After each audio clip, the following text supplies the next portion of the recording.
Josué 1. Aleluia. Glória a Deus. Josué, capítulo 1. Fique à vontade entre nós, queremos ouvir tua voz. Leva-nos além do santo lugar. Quando tua face eu vi, de novo vou te dizer que eu te amo, Deus. Queremos ouvir tua voz, Senhor. Queremos que o Senhor fale conosco nessa noite. Ó Deus, aqueles que estão mortos não ouvem a tua voz, como ouvirão na sepultura a tua voz, Senhor? Ó Deus, fala ao nosso coração, Deus. Abre os olhos do nosso entendimento. Espírito Santo, nós te convidamos nessa hora, mais uma vez, para iluminar os olhos do nosso entendimento, a fim de compreendermos qual seja a largura, a altura, a profundidade, compreendermos o amor de Deus, o amor de Cristo, que excede todo o entendimento. Fala no Senhor, nós te suplicamos em nome de Jesus. Amém, amém. Os antigos, todo momento que eles tinham de parar para ouvir a palavra, algumas igrejas antigamente cantavam sempre aquela música: fala Deus, fala Deus, toca-me com brasas do altar. Fala Deus, fala Deus, sim, alegre atendo ao teu mandar. Amém. Ficou legal, hein? Gostei. Josué 1:1 até o 3. Depois que Moisés, servo do Senhor, morreu, o Senhor falou a Josué, filho de Num, auxiliar de Moisés, dizendo: Moisés, meu servo, está morto. Prepare-se agora e passe este Jordão, você e todo este povo, e entre na terra que eu vou dar aos filhos de Israel. Todo lugar em que puserem a planta do pé, eu darei a vocês, como prometi a Moisés. Irmãos, o tema dessa mensagem é tomando posse da promessa. Diga assim: tomando posse da promessa. Irmãos, esse termo, essa expressão, tomar posse, ela foi muito desgastada nos nossos dias, no nosso meio, perdendo a força que ela tem. Muitas vezes se tornando até um motivo de brincadeira. Toma posse da bênção, varão. E a gente muitas vezes libera um tomar posse que na verdade nem existe. E a razão disso, irmãos, é porque muitas vezes essa expressão bíblica, ela foi muito mal empregada. Eu quero dizer com isso, irmãos, que espiritualmente falando, nós tomamos posse daquilo que Deus nos deu. Se Deus não nos deu, é um crime, é apropriação indevida. Então eu não posso tomar posse de algo que Deus não me prometeu que daria. E muitas vezes, irmãos, nós estamos assim meio que perdidos em relação a essa verdade poderosa. Quer saber? 1 Timóteo, se você puder acompanhar a leitura, porque quem que está aí por trás da tela? A Su vai nos ajudar. 1 Timóteo capítulo 6, versículo 12, vai nos dizer assim: combata o bom combate. Ele já coloca a gente no ambiente de guerra.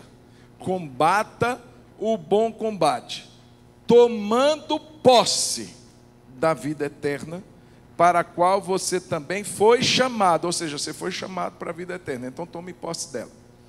Você vai ter que muitas vezes entrar num combate, não é pela salvação em si, mas é para tomar posse dela. Porque a salvação já foi nos dada e Deus já nos chamou para ela. Mas tomar posse de uma promessa. Deus nos prometeu a vida eterna. Então temos que combater o bom combate e tomar posse da vida eterna. Então, irmãos, mediante as promessas que Deus nos dá, a gente se posiciona. Tomar posse significa entrar num ambiente de combate. Tomar posse, o contexto que lemos de Josué fala exatamente disso. O povo não tomaria posse por um documento que alegremente aqueles 7 povos da além do Jordão daria para eles. Olha aqui, a gente se cansou de morar nessa terra que manda leite e mel, então a gente vai passar a escritura da terra para vocês. Não, não foi assim. Você sabe que isso envolveu embate, combate, luta, guerras. Irmãos, essa na verdade é a ideia espiritualmente falando, quando a gente fala de tomar posse da promessa. Deus nos dá uma palavra, como foi o caso aqui, versículo 1 até o 3, você vai ver Deus falando que daria a terra ao povo, ou seja, era promessa. Agora eles precisariam se preparar para aquilo. Olha os verbos que são usados: prepare-se, verso número 2, e passe. Veja, verbos que indicam uma ação, uma atitude. Além disso, você tem que entrar, porque eu vou dar. Então são expressões que nos remetem a uma posição a ser tomada. Não é algo que vai vir assim de bandeja de ouro, não vai vir assim numa embalagem de presente. A gente precisa se posicionar e tomar posse de promessas que Deus nos deu. Seja de um despertamento espiritual, seja de um movimento que Ele prometeu fazer dentro da nossa casa, promessas gerais que cabem a todos os crentes, e promessas específicas que Deus muitas vezes planta no nosso coração. A gente precisa, irmãos, verdadeiramente crer e dizer: Deus, eu estou disposto a combater o bom combate, eu estou disposto a lutar e tomar a posse dessa promessa que o Senhor me confiou. Muitas vezes estamos à margem, muitas vezes estamos aquém do que Deus gostaria que nós estivéssemos, vivenciando um momento diferenciado para a nossa vida, justamente porque nos está faltando ânimo, justamente porque nos está faltando determinação, coragem, para dizer: eu vou tomar posse, eu vou me posicionar, eu vou fazer algo diferente, eu vou para a batalha. Muitas vezes eu vou ser até avariado, eu vou ser ferido e machucado, mas eu sairei de lá com a posse da minha vitória, com a posse da minha promessa, em nome de Jesus. Irmãos, Deus tem N promessas para a sua igreja. Conversávamos esses dias agora, hoje e esses dias passados, sobre coisas que a gente lê na palavra e que a gente gostaria de vê-las acontecendo de uma forma mais comum e não tão espaçados. Quando a gente ouve um testemunho de uma cura, de um milagre, a gente fica tão feliz como uma coisa assim, um pingo de água no meio de um deserto. E a gente diz assim: uau, mas foi tão curto, tão rápido, tão espaçado. E a gente crê que o nosso Deus é o mesmo ontem, hoje e será eternamente o mesmo. E porque muitas vezes não estamos tomando posse de promessas, de uma vida vitoriosa, de uma vida livre, liberta. Muitas vezes nós estamos cativos, muitas vezes amarrados, acorrentados a tantas coisas da vida da gente que não passaram por um processo de cura, de libertação. E a gente pergunta: Deus, o que é que está faltando? Deus já deu a promessa, irmãos. O que precisamos na verdade é dizer: Deus, eu vou me posicionar e vou tomar posse dessa promessa que o Senhor me deu. É salvação da minha casa? Vou começar a me posicionar, vou começar a tomar uma decisão de me movimentar e ver algo acontecendo. Irmãos, é difícil, muito, é custoso demais, trabalhoso, nem se fala, mas eu quero dizer que não existe um outro meio disso acontecer, a não ser combatendo o bom combate, nos posicionando para tomarmos posse das promessas de Deus. E nesse texto, irmãos, você leu comigo que Deus tinha uma promessa. Eles não estariam tomando algo indevido, ilegítimo. Eu darei a vocês. O Deus de toda a terra disse: essa terra será de vocês. Entrem, passem o Jordão e tomem posse dessa terra. Só que, irmãos, eu compartilhei em uma das devocionais pela manhã um pouco sobre isso, mas isso ficou assim movimentando meu coração, e eu queria, nesse espaço um pouquinho melhor do que aqueles 5 minutos de manhã, falar um pouco sobre o que Deus colocou no meu coração. Qual era o posicionamento que Deus exigia do povo para tomar posse daquela promessa? Primeira coisa, irmãos, nós vemos aqui no verso 2, 3 e 4 de Josué, capítulo 3. A gente está em capítulo 3 e capítulo 4 de Josué, mostrando o que foi necessário para esse povo tomar posse da promessa e o que é necessário para nós. Primeira coisa é dependência. Diga comigo, dependência de Deus. Para ser guiado, para ser conduzido, verso de número 2 do capítulo 3. Ao fim de 3 dias, os oficiais passaram pelo meio do arraial e deram ordens ao povo, dizendo: quando vocês virem que os sacerdotes levitas estão levando a arca da aliança do Senhor seu Deus, saiam também do lugar em que vocês estão e sigam a arca. Siga a arca, vá atrás da arca. Contudo, deixem uma distância de cerca de 1 quilômetro entre vocês e a arca. Não se aproximem dela.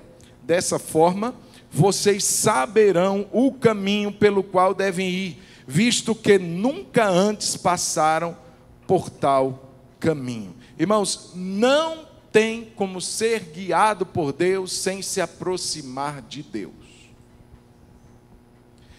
Ser guiado por Bluetooth, Wi-Fi, não, tem que estar perto. Siga a arca. Vocês estão vendo os sacerdotes levitas colocando aquela arca nos ombros, porque era assim que deveria ser transportada a arca.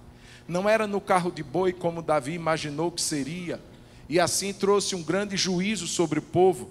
Mas os sacerdotes, porque segundo a orientação dada a Moisés, a arca deveria ser levada nos ombros dos sacerdotes preparados para esse encargo. E assim os sacerdotes levitas puseram a arca sobre os ombros e foram adiante do povo. E aí o Senhor diz assim: olha, quando vocês virem a arca, sigam-na, vão atrás dela, porque vocês serão guiados por ela. Esse caminho que vocês vão passar, vocês nunca passaram antes. Vocês precisam de Deus, vocês precisam depender de Deus, serem orientados, guiados, conduzidos por Ele, pela arca. Mantenham uma distância de 1 quilômetro, irmãos, porque isso fala da reverência. A arca, a presença de Deus, era algo sagrado. Irmãos, Deus é um Deus santo. Ele nos convida a entrarmos na sua presença, mas não de qualquer forma, não de qualquer maneira. Deus não é o nosso coleguinha de escola, Deus não é o amiguinho, Deus é o Senhor dos céus e da terra, é o nosso Pai, quer ser o nosso amigo, quer ser o nosso amigo. Por isso, irmãos, aqui a instrução: guarde uma distância, porque apesar de ser seu Pai, seu amigo, apesar de ser o seu Deus, mas Ele é santo. E não é de qualquer maneira que a gente se achega a Deus. Sede santos, porque eu sou santo, diz o Senhor.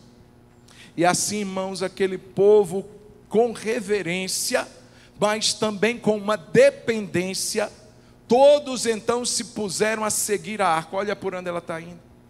Por onde ela for, a gente vai atrás. Deus vai nos orientar. É interessante, irmãos, porque muitas pessoas, e eu quero fazer esse parênteses nesse texto, porque a arca não saiu levitando, ela não saiu voando assim, flutuando no meio e o povo atrás. Precisava da cooperação, da assistência de pessoas. O que eu quero dizer com isso, irmãos, é que nessa dependência de Deus, de sermos guiados por Deus, nós não podemos achar que não devemos ouvir aqueles que Deus quer usar para nos instruir. Como assim, pastor? Porque eu já vi muita gente dizendo assim: Deus fala comigo, Eu creio. Por isso eu não preciso de ninguém para me dizer o que eu tenho que fazer. Eu não preciso de pastor. Eu não tenho que ouvir ninguém. Eu não quero ouvir pai, não quero ouvir mãe, porque Deus fala comigo. Não leva o problema para pastor, porque não tem nada a ver com isso.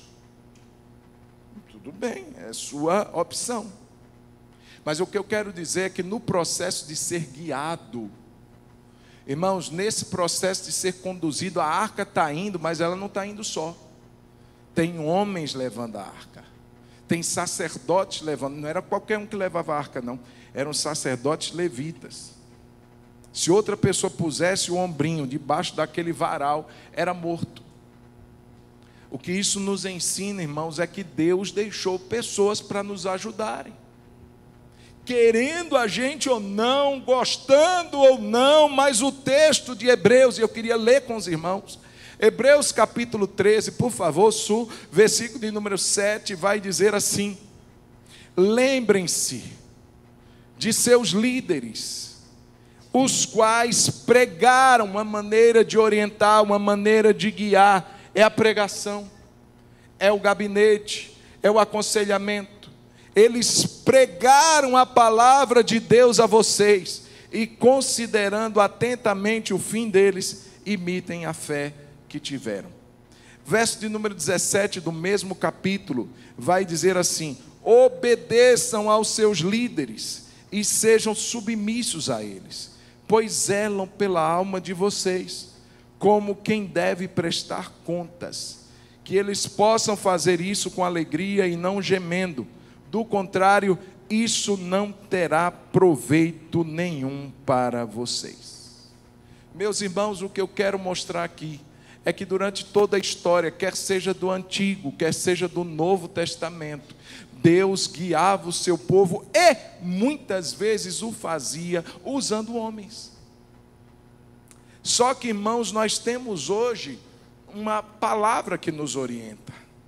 Então, tudo que for aconselhado, pregado, a gente precisa conferir com a régua maior, que é a palavra de Deus. Não é ser guiado cegamente, não é ser guiado assim igual manada, mas é ter crivo. Qual é o meu crivo? O meu critério é a palavra. Se eu estou sendo conduzido pela palavra, eu devo ter um senso de temor, porque é a palavra que está me guiando. Na boca de quem? Na boca do pastor, do irmão, da irmã, do pai, da mãe. Mas a gente não pode fechar o coração e dizer assim: quem me guia é Deus. Eu sou aquele que Deus fala face a face comigo. Então eu não preciso de ninguém para me dizer o que eu tenho que fazer, nem de homem nenhum. Irmãos, você e eu não podemos agir assim. Quantas vezes eu tive que recorrer a pessoas, e continuo até hoje. Quantas vezes eu cheguei para o pastor Ideci, isso está acontecendo, quer que o senhor me orienta? Quantas vezes eu cheguei para minha esposa e disse assim: amor, está acontecendo isso, quer que você tem para me dizer um conselho? Irmãos, a gente não caminha só, Deus nos guia, amém, irmãos? A gente tem que seguir quem? A arca. Quem que a gente segue? A gente só segue os líderes se eles estiverem seguindo a própria arca, porque quem determinava o caminho não eram os sacerdotes, não, era a arca. Porque nem os sacerdotes levitas tinham passado por aquele caminho jamais. Então eles precisavam da orientação de Deus. Mas no conduzir da arca, eles eram conduzidos. E ao serem conduzidos, eles conduziam o povo. Então, irmãos, nós não podemos aceitar essa ideia de dizer assim: eu não preciso de ninguém. Está aí um monte de igreja que não tem líder, não tem pastor. Não sei como é que isso funciona, irmão. Pode até não ter o título. Se quiser colocar o título de qualquer outra coisa, coloque. O irmão mais velho, o irmão senior, sei lá, invente um título. Mas dizer que podemos ser conduzidos, conduzir a nossa vida independente de pessoas, isso é um erro bíblico, irmãos. Obedeça os seus líderes, observem eles, deixem-se conduzir, deixem-se aconselhar, irmãos, isso é humildade. Homens e mulheres cheios de si são aqueles que não ouvem ninguém, e isso é um problema para qualquer um. Então a primeira coisa, dependência. Orar. Está para tomar uma decisão? Deus, eu tenho uma promessa. Deus, o que eu tenho que fazer? Deus, o Senhor disse que vai fazer algo na minha vida financeira. Deus, me orienta. Então eu vou me colocar aos pés de Cristo. Eu vou suplicar a sua direção. Eu vou dizer: Deus, fala comigo, Deus. Deus vai usar sonho, Deus vai usar uma pessoa, Deus vai usar as escrituras. Eu não sei a maneira, mas o nosso Deus vivo fala até hoje. Louvado seja Deus. Tendo muitas vezes Deus falado, e de várias maneiras, Ele nos falou nesses últimos dias pelo Filho. Então o que eu quero dizer é que o nosso Deus vivo, Ele continua falando ao nosso coração. Diga amém. Então precisamos ser guiados. Dependência, é isso que fala. É dizer: Deus, eu não sei chegar do outro lado. Deus, eu não sei como ser um bom esposo. Deus, eu não sei como criar meus filhos. Deus, eu não sei como sair dessas dívidas. Deus, eu não sei. E a gente precisa ser humilde para dizer para Deus isso. E Deus vai nos orientar. Dependência de Deus. A segunda coisa, irmãos, que foi praticada, vivida por esse povo para tomar posse da terra, além da dependência, outra palavra importante é santificação. Diga comigo: santificação. O que seria a santificação? Seria a preparação para conquistar. A preparação era necessária. E como que eles se preparariam? O texto diz aqui no versículo de número 5 de Josué capítulo 3: santificai-vos. Josué disse ao povo: santifiquem-se, porque amanhã o Senhor fará maravilhas no meio de vocês. Vamos falar junto esse versículo, gente. Josué disse ao povo, o que é que ele disse? Santifiquem-se, porque, aleluia, o Senhor fará o quê? Maravilhas. Aonde? No meio de vocês. Oh, Jesus, faz mesmo. Amém, irmão? Eu quero ver o Senhor fazendo maravilhas na minha história, irmão. E a gente tem que desejar isso, tem que ansiar por isso. O que Deus iria fazer na vida do povo a partir daquele momento que eles transpusessem o Jordão, seria algo fantástico.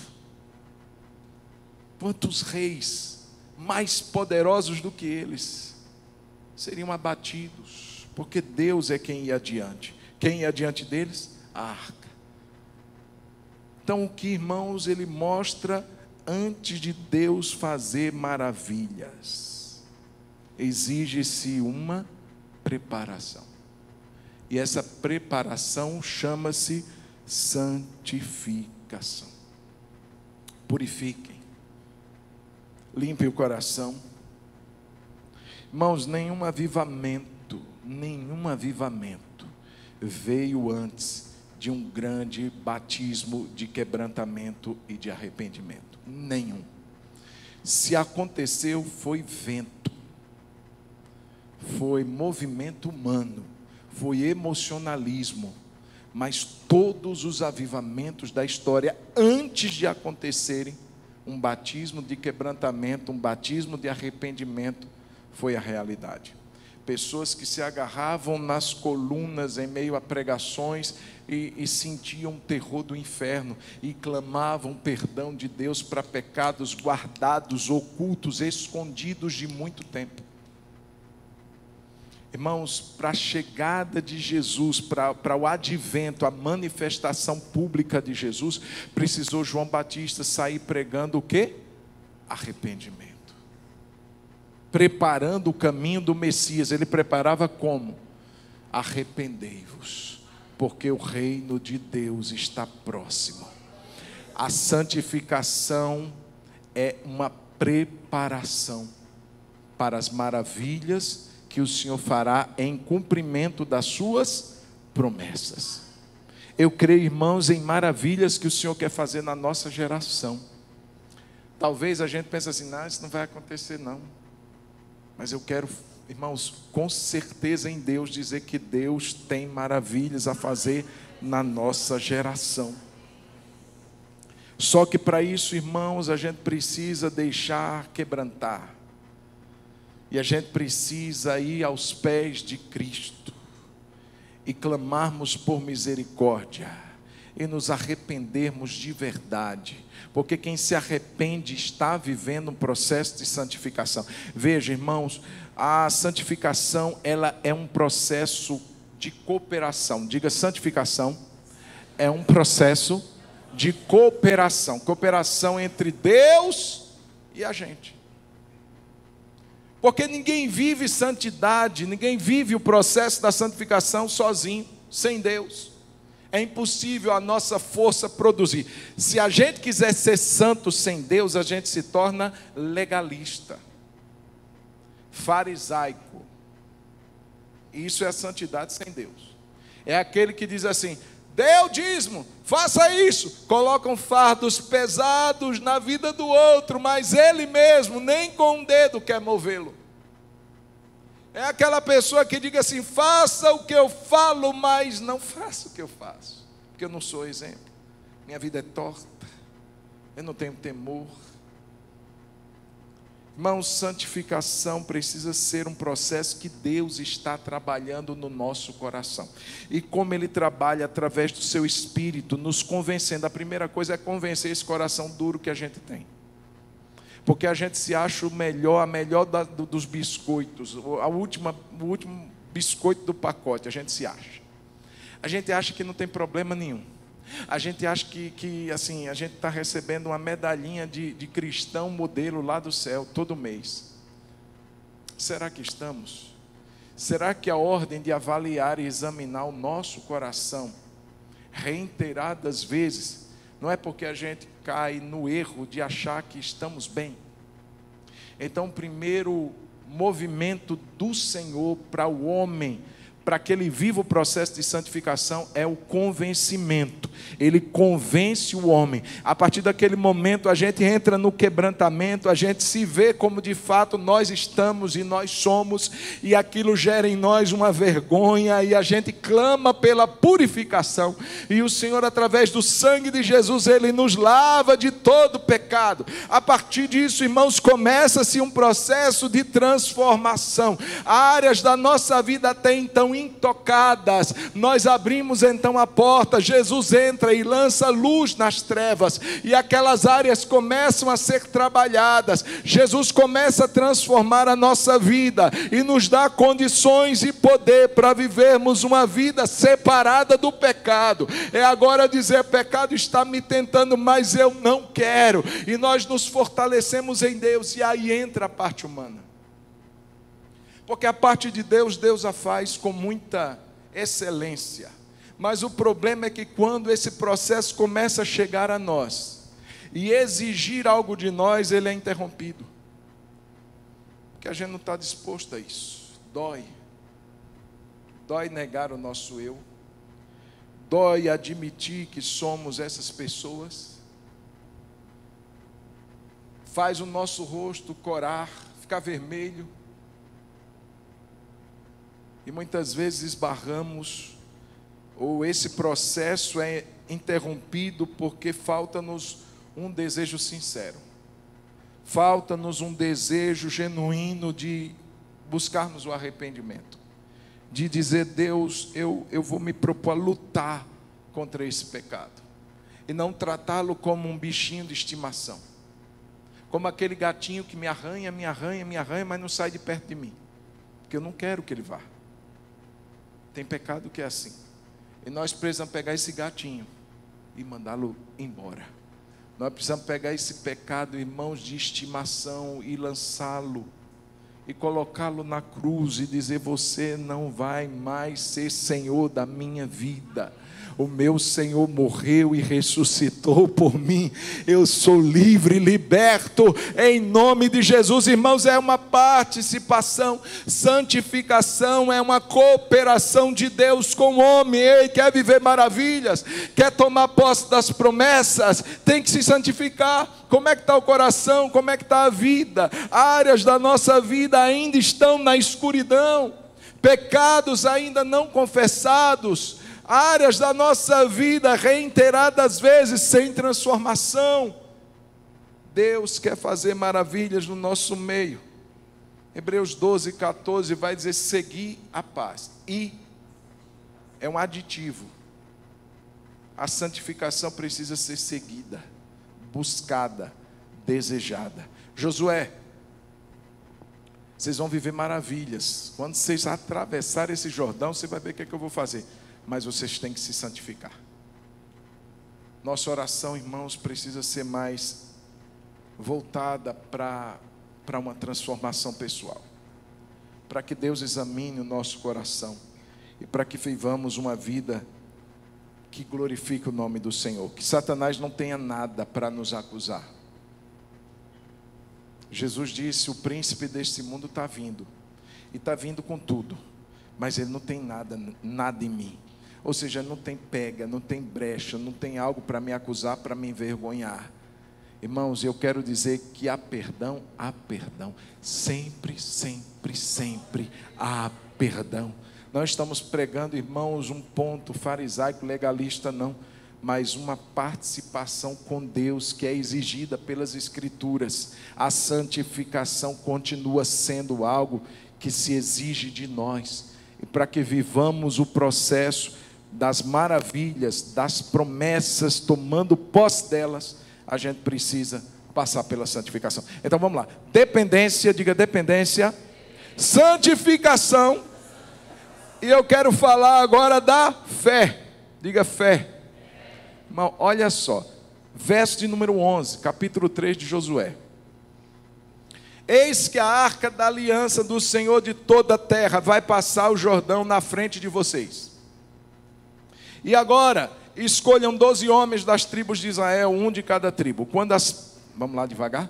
Quando as plantas dos pés dos sacerdotes que levam a arca do Senhor, o Senhor de toda a terra, tocarem nas águas do Jordão, elas serão cortadas, a saber, as águas que vêm de cima e se amontoarão. Está lá os sacerdotes conduzindo a arca. Só que a Bíblia vai dizer que naquela estação, o Jordão não estava no período de seca, de poucas águas, mas no período de cheia. A Bíblia diz que as águas do Jordão transbordavam por todas as suas margens. Ou seja, eu dei uma olhadinha, em épocas normais, de poucas águas, a extensão, a largura do Jordão para ser atravessada seria de 30 metros, poucas águas. Nesse momento em que as águas transbordavam, alguns estudiosos chegam a dizer que a largura que seria atravessada devido à quantidade de águas era de 1,5 km. Ou seja, tinha água demais, um volume intenso, correnteza forte. Está lá os sacerdotes. E agora? Vai ser como Moisés lá no Mar Vermelho? Vai pegar um cajado, vai bater e as águas se abrirão e a gente passa? Não, não vai ser assim não. Vamos ter que nadar? A gente não vai dar conta não. Era mais ou menos 1 milhão de pessoas para passarem. Não dá conta de construir um barco? Não, não dá não. Como que a gente vai passar? Olha, molha seu pé na água. Coloca a planta do pé dos sacerdotes na água. E quando a planta dos pés dos sacerdotes tocarem nas águas, elas serão cortadas. Irmãos, a água parou de correr a 30 metros para trás e se amontoou como um grande muro. E as águas restantes terminaram de escorrer. Mas, olha só, não foi uma ordem assim. Eu secarei as águas e então vocês a pés enxutos atravessarão. Não foi. Antes que elas sequem, vocês vão pisar nas águas. Isso se chama fé. O medroso ficaria assim: vou de jeito nenhum. Não, aqui ó, olha, vai me levar. Olha a correnteza. Isso não vai acontecer. Olha que loucura, eu tenho que colocar os pés na água primeiro para ela secar. Não dá para secar antes, não, porque fé não é assim. Andamos pelo que cremos e não pelo que vemos. Há uma bem-aventurança para aquele que crê e não vê nada. Bem-aventurados são aqueles que não viram e creram. Às vezes a gente está precisando de um sentimento, de uma ver primeiro para poder fazer depois. Deus está nos chamando para um desafio de fé, irmãos. Coloca os pés primeiro na água e deixa o resto comigo. Seja desafiado para agir antes do que você está vendo. Irmãos, toda vez que eu lembro dessa passagem, que eu leio essa passagem, eu recordo do testemunho dos nossos irmãos. Eles não estão aqui hoje, mas eu não vejo dificuldade em contar para o testemunho deles. Bruna e Marco. Deus, na época da pandemia, disse que eles precisavam abrir uma escola. Marco, bem empregado, estável na Fiat, ganhando o seu salário bom. E Deus chama eles para um desafio de abrir uma escola cristã em Contagem, no centro de Contagem. Disse, Deus, como que a gente vai fazer? A gente não tem dinheiro e tal. E Deus foi movendo Marcos a contrário do que se pensava, porque ele já tinha anos na Fiat, estável. Então, dispensam o Marco. Como um sinal, vai, põe o pé na água. Irmãos, e eles contaram, foi testemunho, não dá para resumir, mas um dos momentos que me chamou muita atenção foi quando eles foram mandar fazer o uniforme, na época da pandemia. E aí o pessoal que recebeu aquela encomenda disse assim, a gente não faz não, vocês estão doidos, ninguém abre escola, o pessoal está, todos os meninos estão tudo dentro de casa, está tendo aula online, está aquela loucura, não tem escola abrindo não, vocês querem fazer uniforme na pandemia. O cara ficou tão doido que disse assim, eu não faço, mas aqui está o cartão do meu concorrente, vocês podem ir lá e fazer se ele fizer, se ele aceitar podem ir, mas eu não assumo isso.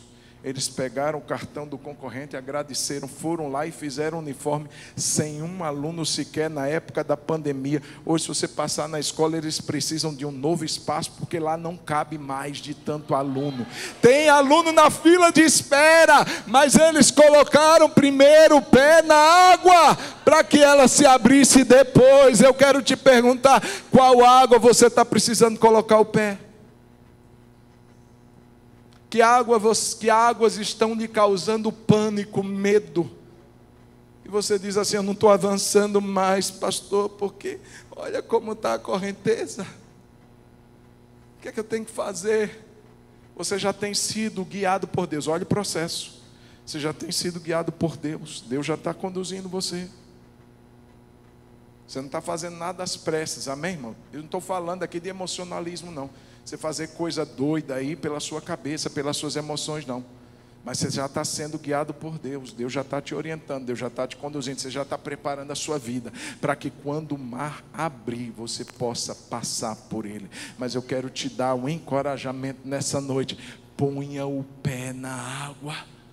Haja em fé, diga, Deus, me dê coragem.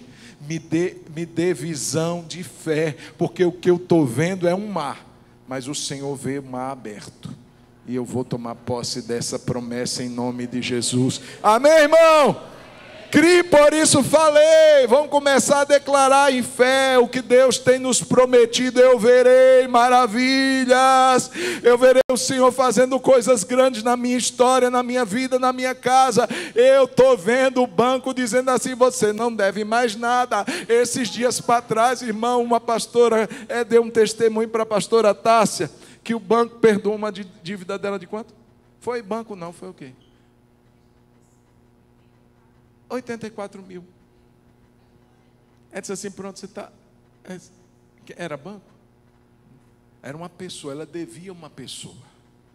E a pessoa, 84 mil, coisa básica, simples. Todo mundo aqui tem 84 mil, tem ou não tem? Pois é. Diga amém, Jesus. Mas deixa eu dizer uma coisa. 84 mil, irmão, não é 84 reais, não são 8 reais e 40 centavos, não. Essa pessoa chegou para ela e disse assim, aqui, fica tranquila, está perdoada da dívida.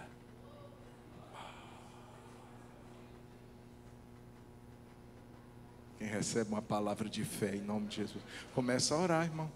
Deus, me ajuda a sair dessas cordas. Às vezes é um pecado, irmão. Se Deus abrir o mar, qual é o passo de fé que a gente precisa dar para que essa vitória chegue até nós? Então, fé. Então vamos lá: dependência, santificação, fé. Quarto elemento, perseverança. Olhe comigo, irmão. Verso número 17, capítulo 3 de Josué. Porém, os sacerdotes que levavam a arca da aliança do Senhor pararam firmes no meio do Jordão.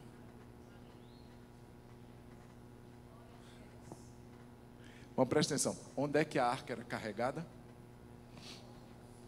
Quantos sacerdotes? 2 na frente e 2 atrás. Eles atravessaram carregando a arca, puseram o pé, as águas se abriram, eles caminharam até o meio do Jordão. Então vamos fazer um cálculo. Se a mensagem aqui dos estudiosos era que na época que o ribanceiro, que o Jordão transbordava, chegava a 1,5 km, então seriam 750 metros Jordão adentro.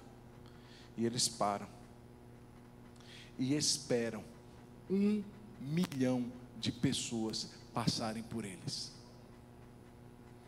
Só que eles não pararam assim: oh céus, oh vida, eu não estou aguentando mais, pastor, dá um peso, ai Jesus. Não, pararam firmes. Pode passar, gente. A gente vai ficar aqui, não vai embora não. Até porque se eles tocassem o pé do outro lado, a água voltava e matava todo mundo afogado. Então eles tinham que ficar firmes até que todo mundo passasse. Só que eu acho importante a expressão que é dada, que eles pararam firmes. Porque não foi fácil, gente. Carregar a arca nos ombros, eu imagino, o ombro daqui a pouco começa a queimar. Daqui a pouco começa a sangrar. O peso começa a se tornar muito exaustivo. Certamente a participação dos outros sacerdotes no ministério ajudou. Não só foi um. Mas o que eu quero dizer é que a postura era permanecer firme até que todos passassem. Como se não bastasse, 12 pedras ainda foram tiradas do meio do Jordão.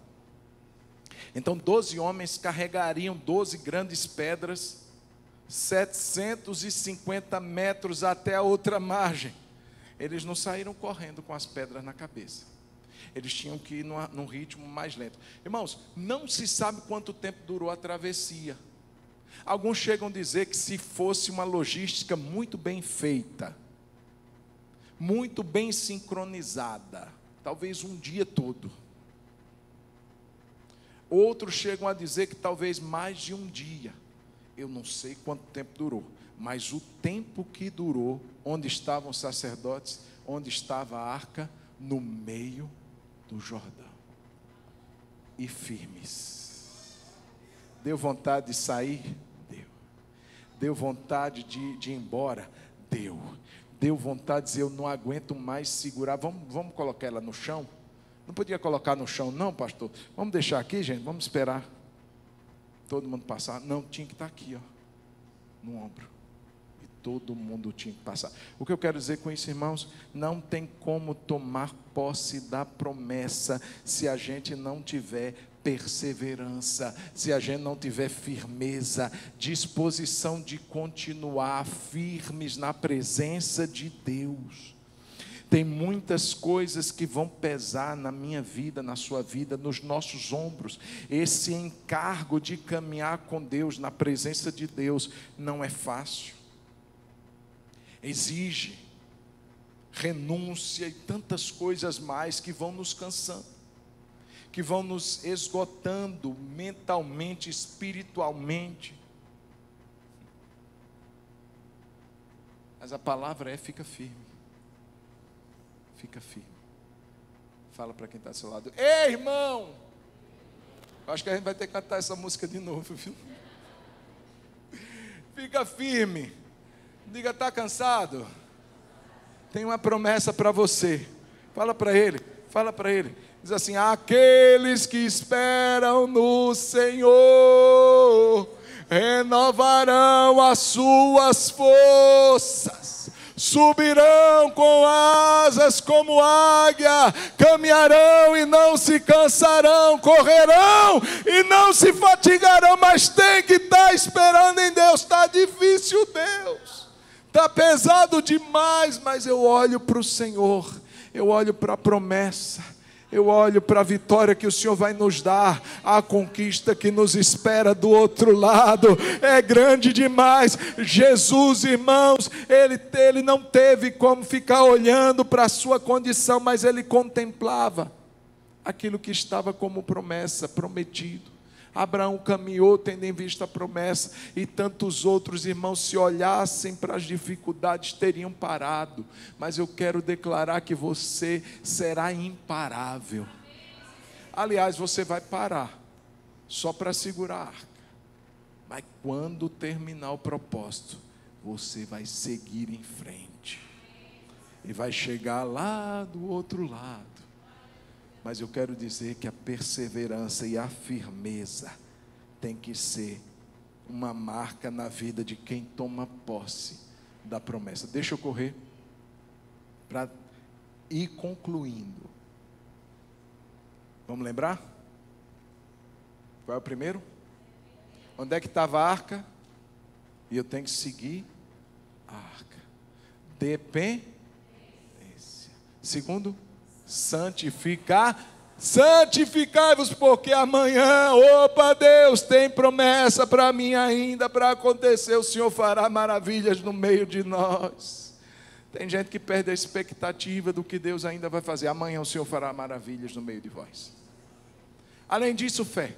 Tem que pisar na água primeiro. Depois disso, perseverança. Não basta pisar na água, tem que ficar firme. Tem que permanecer firme. Está sangrando, está cansado, está tremendo. Irmãos, eu subi 575 degraus lá em Pedra Azul. A escadaria no final da rocha, no final do morro. Eu cheguei assim, ó. O problema não foi subir para mim, foi descer. As pernas não controlavam. Imagina esses sacerdotes, um dia, 1 milhão de pessoas passando. O outro elemento é testemunho. Diga: testemunho. Memorial. Capítulo 4 agora, não é o 3 mais, é o 4. Versículo 1. Quando todo o povo tinha passado o Jordão, o Senhor falou com Josué dizendo, quando todo o povo já tinha passado, o Senhor falou com Josué dizendo: escolha 12 homens no meio do povo, um de cada tribo, e ordenem que tirem 12 pedras do meio do Jordão, do lugar onde os pés dos sacerdotes ficaram parados, e que levem estas pedras e as depositem no lugar em que vocês irão passar a noite. Então Josué chamou os 12 homens que havia escolhido dos filhos de Israel, um de cada tribo, e disse-lhes: passem adiante da arca do Senhor seu Deus, até o meio do Jordão. Cada um levante sobre o ombro uma pedra, segundo o número das tribos dos filhos de Israel, para que isto seja por sinal entre vocês. E no futuro, quando seus filhos perguntarem o que significam estas pedras, respondam que as águas do Jordão foram cortadas diante da arca da aliança do Senhor. Quando a arca passou, as águas do Jordão foram cortadas. Estas pedras serão para sempre por memorial aos filhos de Israel. Os filhos de Israel fizeram como Josué havia ordenado e levantaram 12 pedras do meio do Jordão, como o Senhor tinha dito a Josué, segundo o número das tribos dos filhos de Israel, e levaram-nas consigo ao lugar onde passariam a noite e as depositaram ali. Testemunho. O que Deus vai fazer na sua vida, na nossa vida, como povo de Deus, é para ser testemunhado. Irmãos, toda vez que os nossos filhos completam um ano, a pastora Tássia faz um memorial. Antes de cantar os parabéns, ela diz: meu filho, ou então minha filha, e conta um pouco dos milagres que eles viveram, talvez sem saber. O Daniel que nasce com 6 meses, prematuro, macrossômico. A mulher disse assim: tem que nascer hoje, porque eu não garanto que ele esteja bem amanhã. E eu disse: eu não estou preparado, doutora. Não era nem ela, era eu quem dizia. E a doutora disse assim: então vai vir amanhã para que a gente tire ele. E os médicos diziam assim: ele vai ficar não sei quanto tempo lá no CTI.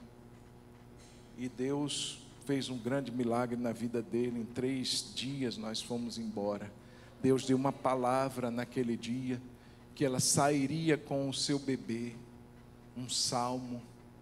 Além disso, Débora também, toda vez a gente recorda Débora, será para ter a boca cortada, minha filha. Está lá no seu exame. Não foi a gente que escreveu, não, foi o médico, lá para o Leporino. A gente viu, irmão, na ultrassom, a boquinha da Débora, uma mancha preta, que era o corte que ia. E o médico disse assim: fica tranquilo. Lágrima descendo de lá, lágrima descendo de cá. E ele: fica tranquilo. Eu vou dar para vocês o número de um médico lá no Hospital do Baleia. E ele é um bom cirurgião, vai costurar a boca dela. O problema é nos 6 primeiros meses, que ela vai ficar assim, não vai dar para fazer cirurgia. Ela vai mamar, não vai conseguir mamar direito, porque como é que mama com a boca separada, o céu da boca todo aberto? E a saudosa Dona Vera, minha amada mãe, ao relatarmos isso para ela, ela recebe aquela informação, se despede, mas com 2 dias, eu creio, ela liga para a gente, não sei se um dia depois, 2 dias depois, mas ela liga e diz: João, meu filho, deixa eu dizer uma coisa, a Débora será perfeita. Eu amém, mãe. Mas eu estou dizendo que a Débora vai nascer bem. Minha mãe era nordestina, gente. Eu disse amém. Eu fiz um voto ao Senhor. E eu, qual voto? Ela: não é da sua conta. O voto não foi com você, foi com Deus. Ou seja, fique na sua.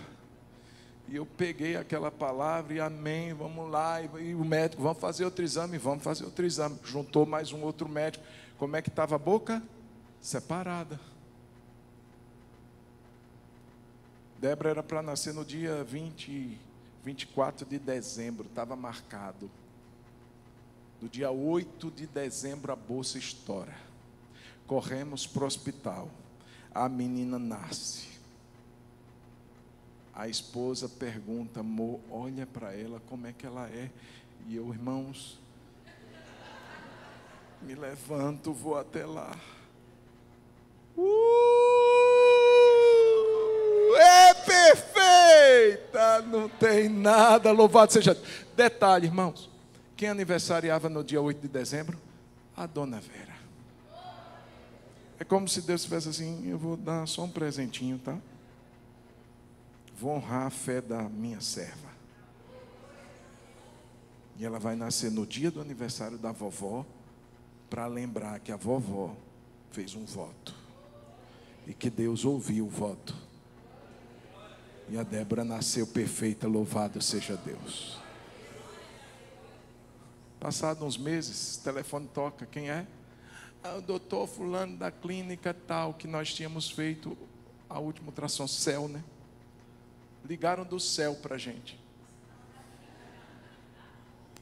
Foi Cook, né? A gente fez nas duas. Ligaram da Cook. O doutor que tinha feito a ultrassom disse assim: alô, boa tarde, tudo bem? É o pai da moça que tinha um lápis leporino? Eu estou ligando, sou o doutor fulano da Cook, não sei o que, estou querendo saber se vocês já procuraram um médico, doutor fulano de tal, lá no Baleia. Doutor, ligamos não.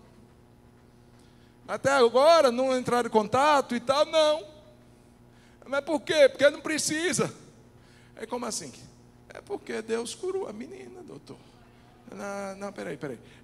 Você é o pai da menina. Sou eu. Vocês podem vir aqui trazer ela para eu dar uma olhada? Eu digo com toda certeza. Marcamos o dia, levamos a Debinha lá no consultório. Ele olhou e fez: é ela mesma? A própria, irmão. E olha que eu ficava de olho na Débora. porque ela tinha uma manchazinha aqui, ainda tem até hoje. Eu disse, ninguém troca minha filha. Para onde a mulher levava ela, eu ficava olhando, tem a manchinha, se ela entrava e voltava, eu ia olhar a manchinha, porque se não tivesse, eu dizia assim, cadê a minha filha? Então não tinha como trocar, é ela mesmo, doutor. E eu dei uma canetinha para ele, a gente falou, mas o que eu quero fazer menção, irmãos, é que testemunho precisa ser sempre lembrado. Levanta uma coluna na sua casa, dos testemunhos que você tem, de tudo que Deus já fez na sua vida, na sua família, dos milagres. Por que a gente esquece, irmão? E quando a gente esquece, a gente se torna fraco para acreditar nos próximos passos. Ei, se Deus abrir o Jordão, o Senhor nos dará essa terra, vamos embora. Quando os filhos perguntarem, papai, o que é essa pedra? Ei, deixa os seus filhos ouvirem o testemunho que você tem para dar. Deixa eles participarem. Muitas vezes eles só ouvem as reclamações da gente, né? Mas deixa eles ouvirem os testemunhos também. Sobretudo os testemunhos. Vamos incutir fé neles. Ei, Deus fez isso na vida do papai, Deus fez isso na vida da mamãe. E eles ficam assim, será que vai fazer na minha também? Vai, porque o Senhor é bom. Amém, nós queremos declarar isso, que os nossos filhos viverão testemunhos maiores e mais poderosos do que os que nós já vivemos. Um testemunho, e se você percebeu, a gente leu até o verso 8. Mas eu queria fazer menção do verso 9 para a gente orar. Josué o quê? Também levantou 12 pedras. Os 12 homens levaram as pedras para o outro lado do Jordão. Josué levantou 12 pedras sozinho. Não foram 12 não, foi Josué sozinho. Ele levantou 12 pedras no meio do Jordão, no lugar onde ficaram parados os pés dos sacerdotes que levavam a arca da aliança. E estas pedras estão ali até o dia de hoje. Preste atenção. As pedras que os homens levaram ficaram em terra seca do outro lado do Jordão. As pedras que Josué sozinho levantou ficaram no meio do Jordão. Irmão, preste atenção. Quando as águas voltaram a correr, cobriu as pedras que Josué levantou. Aí você diz assim, e como é que eu vou saber se elas estão lá até hoje? Vai lá, dá um mergulho e procura. Se você está duvidando, porque a Bíblia diz que elas estão. Olha só, irmãos, aquele testemunho seria visível aos olhos dos homens, dos filhos e de todos os que passassem por ali. E as pedras que Josué levantou no Jordão, quem veria? Ninguém. Josué não levantou para os homens, Josué levantou para Deus. Lá vai ser um testemunho público, aqui será um testemunho particular. Eu, como líder desse povo, levantarei um altar ao Senhor, só para Ele ver, só para que Deus receba o meu louvor. Sabe, irmãos, isso me fala muito.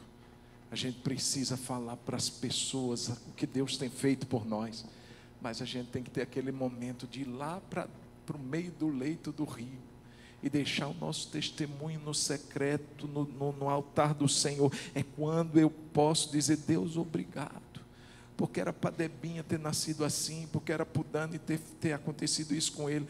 Irmão, ninguém está vendo esse testemunho, mas eu estou fazendo questão de recordá-lo para Deus o tempo todo. Para quê, irmãos? Porque Deus, Ele tem problema de Alzheimer? Não, é porque eu preciso ter um coração aquecido pelas obras que Deus fez na minha vida. Eu vou levantar um altar no meio do Jordão, é isso, Deus? A água vai cobrir, ninguém vai ver mais, é isso mesmo. Porque isso é para mim, é para o meu louvor, é para a minha glória. E a gente precisa fazer isso, irmão. Recordar tudo que Deus tem feito. Tem ninguém ouvindo e a gente está lá, Deus. Oh Senhor, eu estava naquela luta tão grande. Porque para falar da luta a gente não fala? E não fala para Deus? Por que a gente não fala para Ele das grandezas que Ele tem feito na nossa vida? Ele não sabe? Sabe. Mas vamos aquecer o nosso coração. Vamos manter a chama da gratidão acesa dentro de nós. Vamos ser gratos por tudo que Ele tem feito. Vamos ficar de pé e vamos orar. Eu encerro, irmãos, perguntando quantas promessas ou quais promessas Deus tem chamado você para tomar posse. Quantas e quais promessas Deus tem chamado você para tomar posse? Pastor, eu tenho desafios. Eu tenho promessas na minha vida que eu vou dizer uma coisa. É só Deus. Claro, quem faz maravilhas é o Senhor. Ei, meu irmão, não fica assustado com o tamanho da promessa, não. Vai seguindo a arca. Deixa a arca aí na tua frente. Vai olhando para onde ela vai. Vai atrás dela. Santifica teu coração. Age em fé. Persevera. Fica firme. Que vai ter tanta coisa para te desanimar. Vai ter tanta coisa para te tirar do propósito. Mas persevera. Levanta um altar em gratidão ao Senhor. Eu tenho certeza, irmãos, aquilo foi o início de uma grande conquista. Depois que eles passaram para o outro lado, irmão, foi vitória.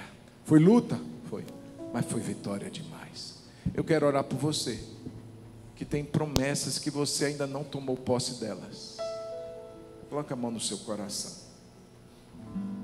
Você tem alguma promessa que você diz assim: Deus, eu creio que eu vou viver, mas parece que eu estou sem força.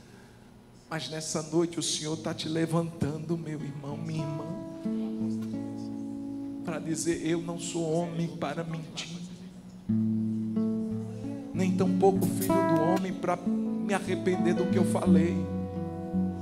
Se eu te prometi, eu vou cumprir. Se você leu isso na minha palavra, eu velo pela minha palavra para cumpri-la.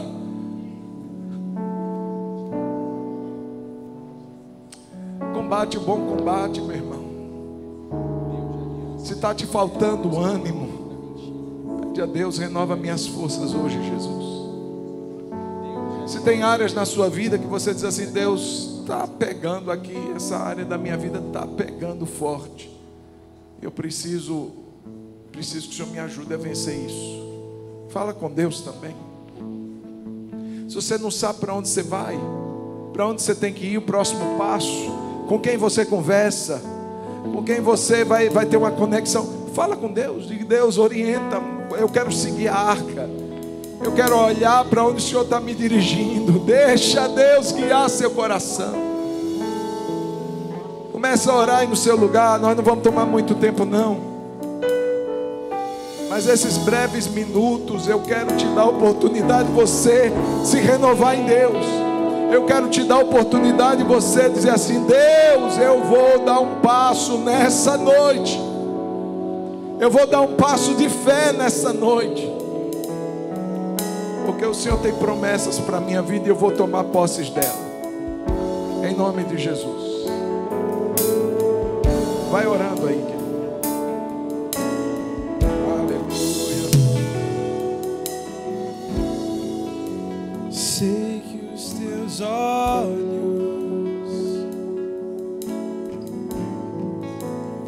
descem em mim. Aleluia.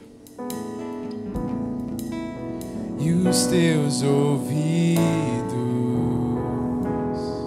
Estão sensíveis para ouvir meu clamor. Eu posso até chorar, mas a alegria vem de manhã. És Deus de perto e não de longe.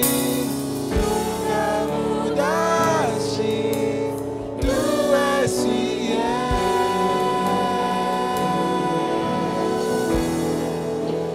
Deus de alianças, Deus de promessas, Deus que não é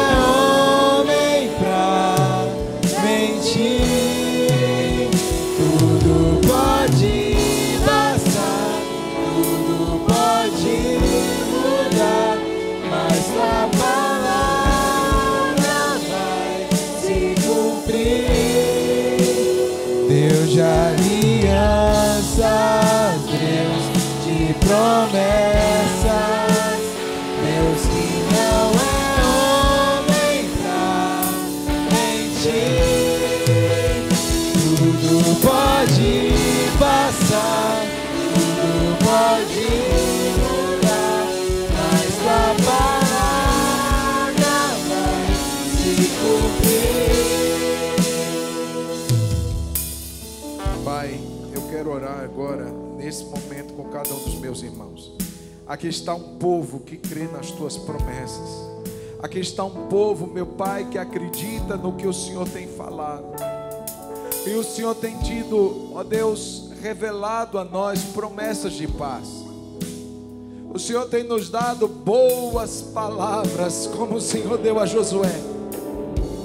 E nenhuma das boas palavras do Senhor cairão por terra, mas todas se cumprirão. Mas eu quero orar nessa noite, porque diante de nós há tantas impossibilidades. Diante de nós há um Jordão a transpor. Diante de nós muitas vezes há inimigos, a falta de recursos próprios. Mas uma coisa que nos difere de outras pessoas que possam ter todas essas coisas é que nós temos o Senhor conosco. É que é o Senhor quem vai à nossa frente, aquele que prometeu, aquele que fez a promessa, é fiel para cumpri-la. Eu não tenho, Deus, que me preocupar com os recursos que eu vou precisar. Eu não tenho que ficar preocupado como as coisas irão acontecer, porque quem fará maravilhas é o Senhor. Eu preciso apenas estar pronto. Eu preciso apenas estar pronto para tomar posse da promessa. Combata, esteja disposto. Não desanime, não desista, não volte atrás. Porque o Senhor fará com que cada uma das suas palavras se cumpram, para a glória do teu nome.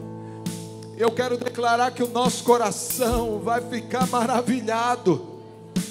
O nosso coração vai ficar maravilhado com o que Deus fará. Mas o Senhor nos diz nessa noite: não esqueça do meu altar. Levante as pedras, testemunhe, fale, engrandeça o meu nome. Testemunhe para gerar fé nas outras pessoas. Mas não se esqueça que você precisa levantar um altar que ninguém vai ver. Um altar na sua casa, no seu quarto, no seu secreto, em que você vai glorificar o meu nome todos os dias da sua vida.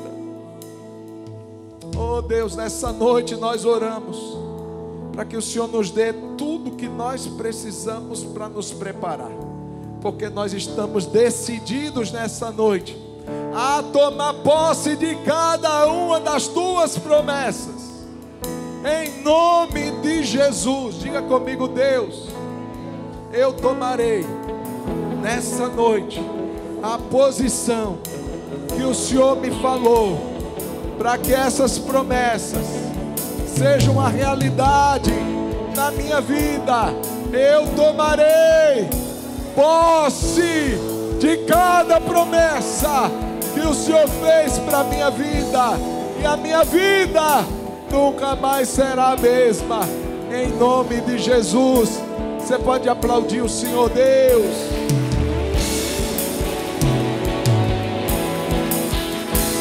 em meu coração, não se envergonhe, cante essa canção, pois sei que há fôlego nesses pulmões.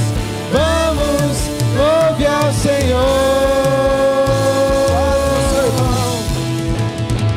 Ei, meu irmão, não se envergonhe, cante essa canção, pois sei que há fôlego nesses pulmões.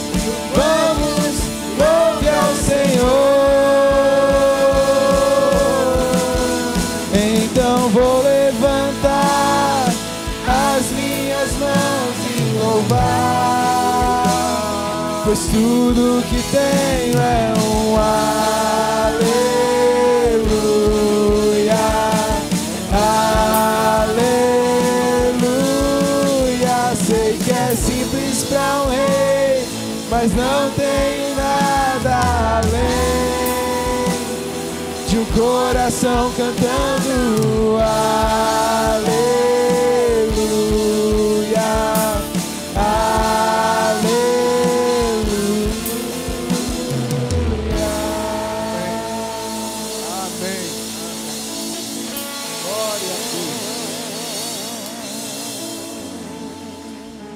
Entregue sua vida para o Senhor.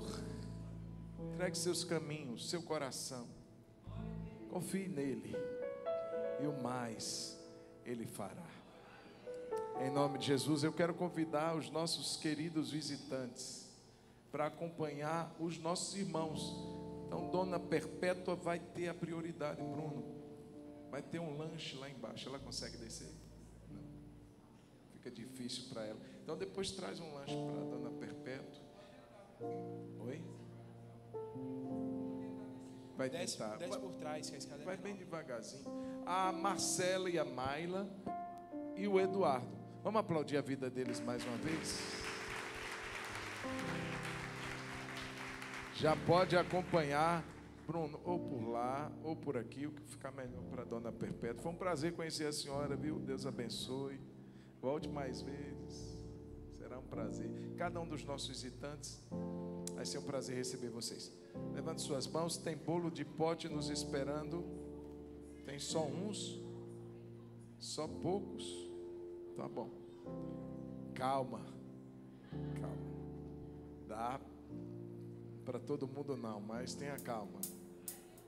Deve ter uns 20. Vamos orar. Tem mais, Estel? Tem mais de 20. Então fique calmo, tranquilo. Pai, obrigado por essa noite, obrigado por esse tempo. Receba esse culto como aroma agradável ao Senhor. Abençoe cada um dos meus irmãos, uma semana abençoada, de paz, de vitória, de livramento. Meu Deus, é o que eu te peço sobre cada um dos teus filhos aqui nessa noite. E que a graça de nosso Senhor Jesus Cristo, que o amor do Pai e que a consolação do Espírito Santo seja sobre todos nós nessa noite, sobre todo o povo de Deus espalhado na terra, hoje e para sempre. Amém. Deus abençoe, vá em paz, em nome de Jesus.